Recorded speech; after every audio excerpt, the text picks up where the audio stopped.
Can you imagine a father wanting his child to be poor or unsuccessful? Can you imagine the richest, most generous, most loving father of the universe wanting his child to be anything other than totally happy and prosperous? As an ordinary, human, loving parent, I want the best for my children. It is my pleasure and delight to give to them because I love them. I would feel quite upset if they wouldn't accept a present because they didn't feel they deserved it. I would hope they knew I loved them because they are my children. I know they are only doing whatever they are doing because that is their way of learning lessons. Yet we often act as if we don't deserve anything from the Universal Father. We act as if we expect him to be mingy and stingy. We cheat and lie, beg and steal, rather than ask, expecting to receive. We often ask, expecting not to receive, and of course we get what we expect, nothing. Believing we don't deserve is the greatest block to prosperity. Whatever we unconsciously believe, we will create for ourselves. So if we believe we deserve success, we are open to receiving it. If we believe we deserve prosperity, we are open to riches.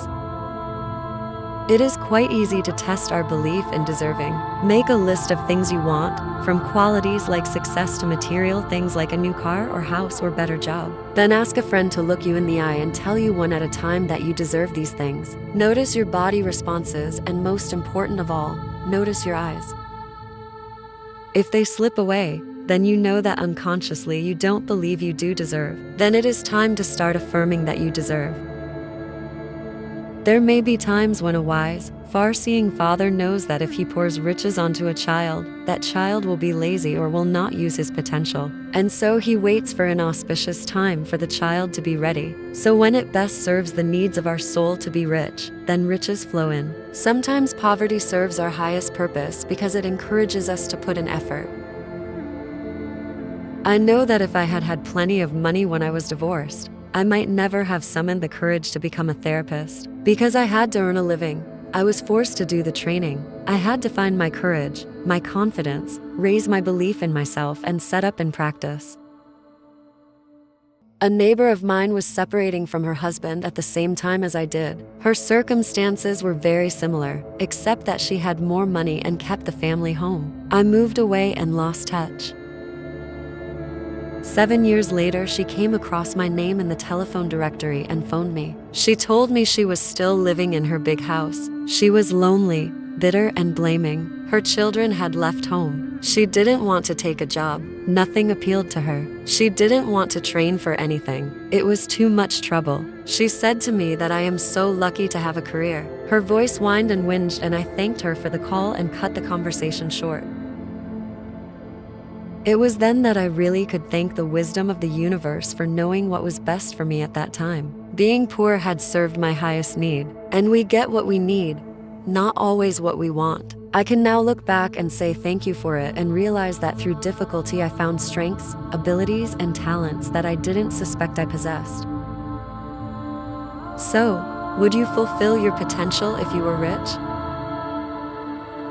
We often believe that if we have more, there will be less for someone else. It is based on a belief in lack and not on a true understanding of spiritual law. Not only do we live in a limitless universe, but in one where we all create our own reality. So if one person creates more prosperity consciousness, it does not mean that there is less for someone else. It simply means he draws more prosperity from the limitless pool. The more we open up to receive, the more we have to pass to others. So the more prosperity there is for everyone. I find that many people who come to me as clients or come on my workshops have taken vows of poverty in other lives. These vows were impressed on the unconscious mind very deeply with rituals, ceremonies, symbols, and mandalas. They were obviously appropriate for that life, but not for this one. If they wish to remove the vow and it feels in accordance with their higher purpose, I ask their unconscious mind to release the information we need to dissolve the old instruction. Some people have a bar, or lock, or symbol of poverty in their mind, which can be dissolved with light. Others may be instructed to go back into the life where they took the vow and ask for release. So many of us unconsciously choose to live as poor people because we are afraid that what we have will be taken away, or that if we spend it, there will be no more. So we lock it away in the bank. And all the riches we have locked away in the bank are not available to us to spend. In the same way, our qualities and gifts are not available to us if we hide them away and don't believe we can use them. So, when we want to be prosperous, we must give out from our store with love, knowing it comes back to us and increases.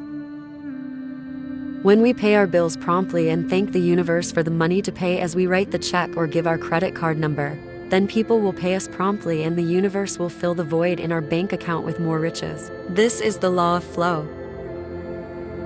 When a river is flowing properly, more water automatically takes the place of that which has flowed on. There isn't a sudden empty spot.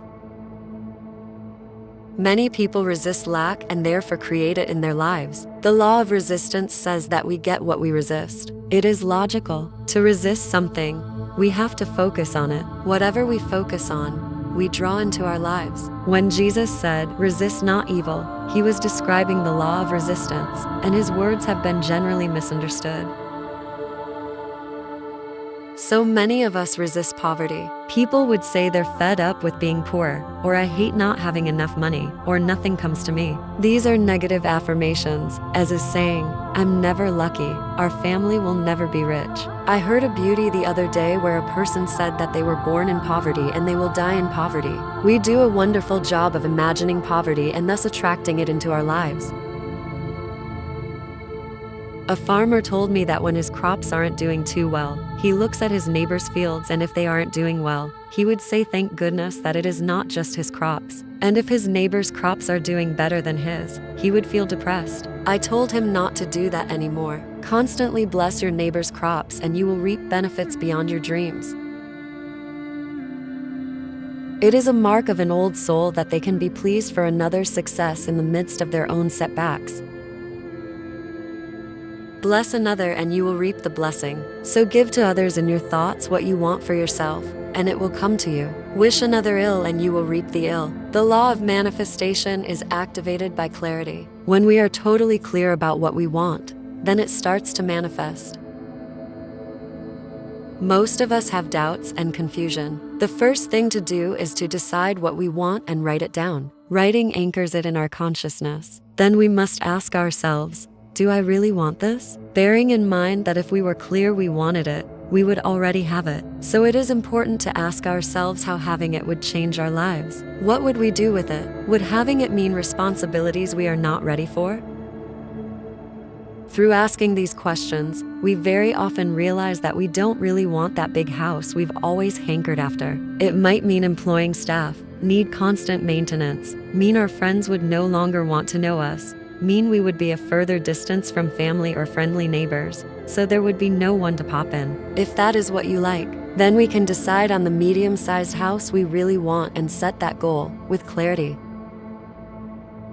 Then, when we have clarity, we can write down our goal, take any steps towards it that we can, and confidently expect it to manifest. We must ask for what we want to manifest in accordance with spiritual law. It is no use coveting our boss's job and asking for that to manifest for us. If our boss is open to the negative vibration of our covetous thoughts, he may well drop dead or become ill. In this case, we bear karma because of our intervention. We too may become ill, or something may happen to make us lose the job because we did not get it in accordance with law. If we are not very evolved, it may wait for the next life to happen. What we do in this life sets up the next one. So we ask for that job or something equivalent, and we ask for it to manifest in a perfect way for the highest good of all concerned. That way our boss may find a more congenial job and leave, or he may happily take early retirement, so that our way to prosperity is opened up in a spiritual way. All successful businessmen do goal setting. Very often they use the masculine energy of power and thrust and hard work to achieve their goal. This is fine. It activates the law of manifestation and things do manifest. However, all these things can be taken away by the law of the universe, for they are quite impartial. They respond to energies. So the moment the businessman's belief in himself wavers, it can all crumble. So much better to go into our inner silence, to listen to our inner voice and to respond to our intuition first. This means listening to our feminine energy before we set the goal and then using the masculine energy to achieve it. Then we are in tune with the universe and we manifest what is in harmony with our lives. Never think that the rich have it easy. There are responsibilities in being rich and as many lessons to be learnt from being wealthy as from being poor. When our material needs are taken care of, we are given opportunities to focus on our inner growth and expected to use them. Thank you for watching.